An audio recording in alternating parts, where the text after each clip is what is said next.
हरे कृष्णा। आप सभी को सर्वपितृ अमावस्या की ढेर सारी शुभकामनाएं। आप सभी के जीवन में पितृ देवता की कृपा से आप सभी को सभी प्रकार के सुख और समृद्धि की प्राप्ति हो। पितृदेव अपना भरपूर आशीर्वाद प्रदान करें।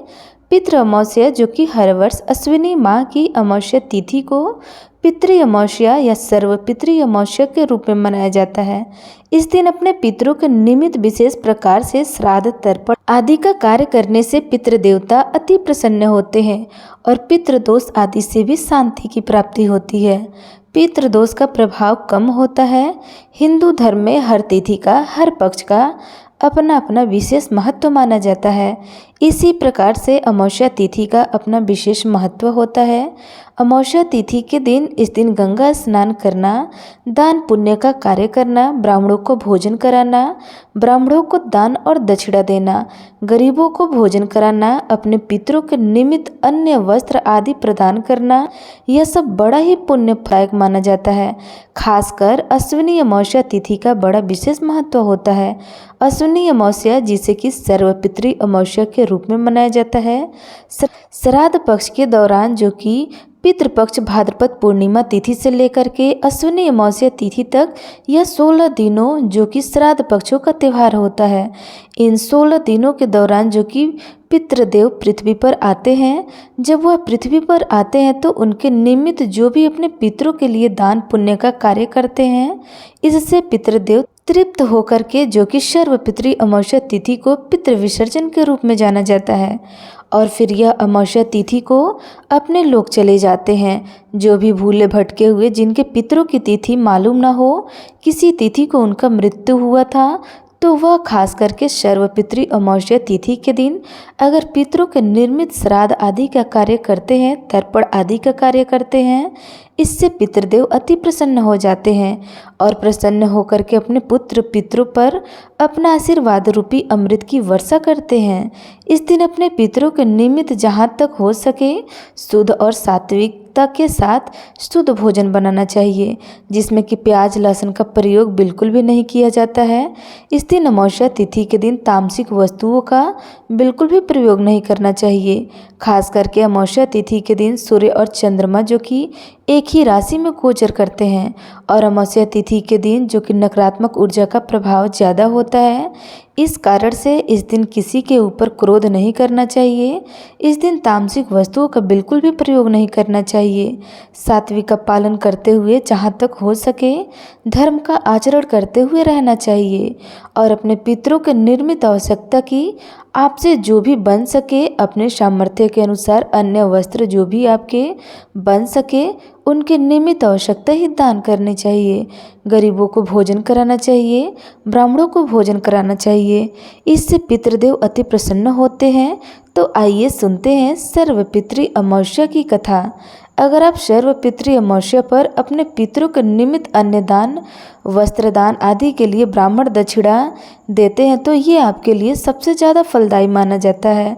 तो चलिए शुरू करते हैं सर्वपितृ अमावस्या की कथा। तो प्रेम से बोलिए पितृ देवता की जय। सर्वपितृ अमावस्या कथा के अनुसार देवताओं के पितृगण अश्वित जो सोमपथ लोक में निवास करते हैं, उनकी मानसी कन्या अछोदा नाम की एक नदी के रूप में अवस्थित हुई। मत्स्य पुराण में अछोदा सरोवर का वर्णन किया गया है।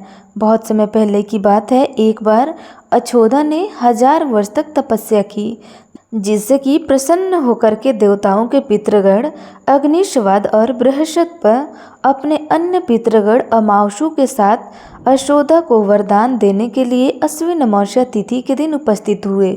उन्होंने अछोदा से कहा कि हे पुत्री, हम सभी तुम्हारी तपस्या से अति प्रसन्न हैं, इसलिए जो चाहो वह मांग लो।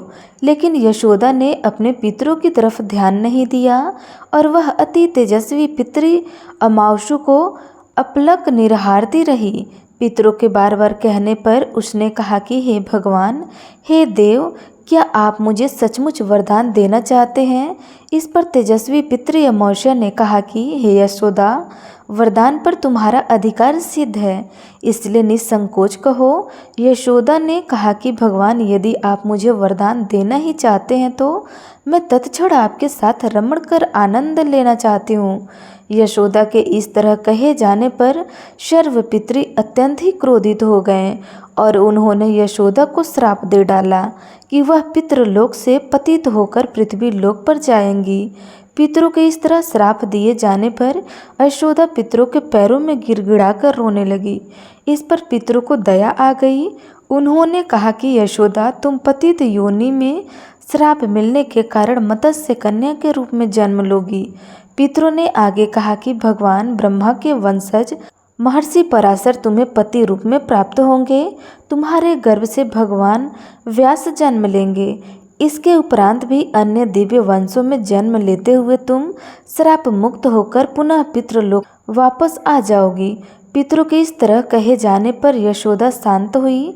अमावस्या के ब्रह्मचर्य और धैर्य की सभी पितरों ने सराहना की एवं वरदान की। यह अमावस्या तिथि अमावस्या के नाम से जानी जाती है।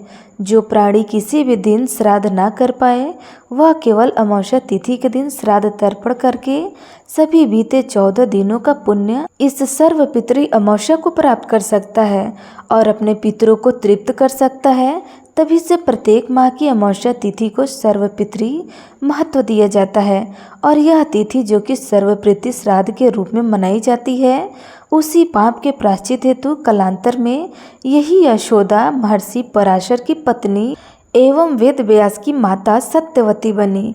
तत्पश्चात समुद्र के अंशभूत शांतनु की पत्नी हुई और 2 पुत्र जो कि चित्रांगन तथा विचित्र वीर्य को जन्म दिया था।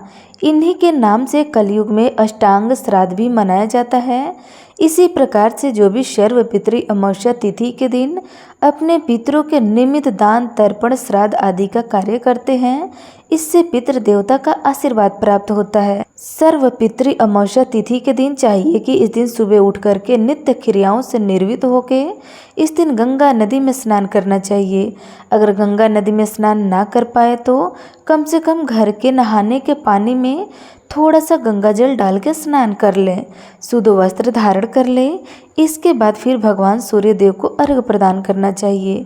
भगवान सूर्यदेव जो कि पृथ्वी पर साक्षात देवता रूप में माने जाते हैं, इन्हें पहला अर्घ्य दिया जाता है और भगवान सूर्यदेव जो कि केवल आँख की पीड़ाओं को छोड़कर सभी प्रकार के रोगों को नष्ट कर देते हैं, जो भगवान सूर्यदेव को अवश्य ही अर्घ्य प्रदान करना चाहिए। इसके बाद फिर आपके इष्ट देवता जो भी हो या देवी हो, आपके इष्ट देवता का पूजन करना चाहिए। अपने इष्ट देवता के नज़दीक दीपक जलाने चाहिए, नैवेद्य आदि का भोग लगाना चाहिए। इससे इष्ट देवता प्रसन्न हो जाते हैं। इसके बाद फिर मध्यवाहन काल में अपने पितरों के निर्मित श्राद्ध तर्पण आदि का कार्य करना चाहिए।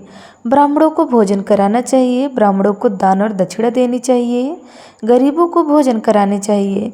इससे अनंत गुण फल की प्राप्ति होती है और पितृदेवता इससे तृप्त हो जाते हैं और फिर अपने पुत्र पौत्रों पर अपना आशीर्वाद रूपी अमृत की वर्षा करते हैं, जिससे कि घर में सुख समृद्धि का आगमन होने लगता है तथा सभी प्रकार के सुख और कष्ट धीरे धीरे समाप्त हो जाते हैं।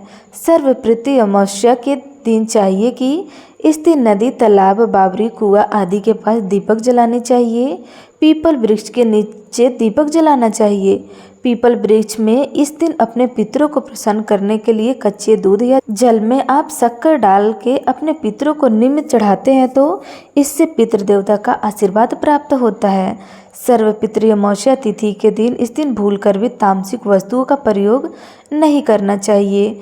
शुद्ध और सात्विक का पालन करते हुए, धर्म का आचरण करते हुए इस दिन रहना चाहिए। इससे पुण्य फलों की प्राप्ति होती है और पितृ देवता अपना कृपा प्रदान करते हैं। तो आशा करती हूँ कि यह जानकारी आपको अच्छी लगी हो। जानकारी अच्छी लगी हो तो वीडियो को लाइक अवश्य करिएगा। धन्यवाद।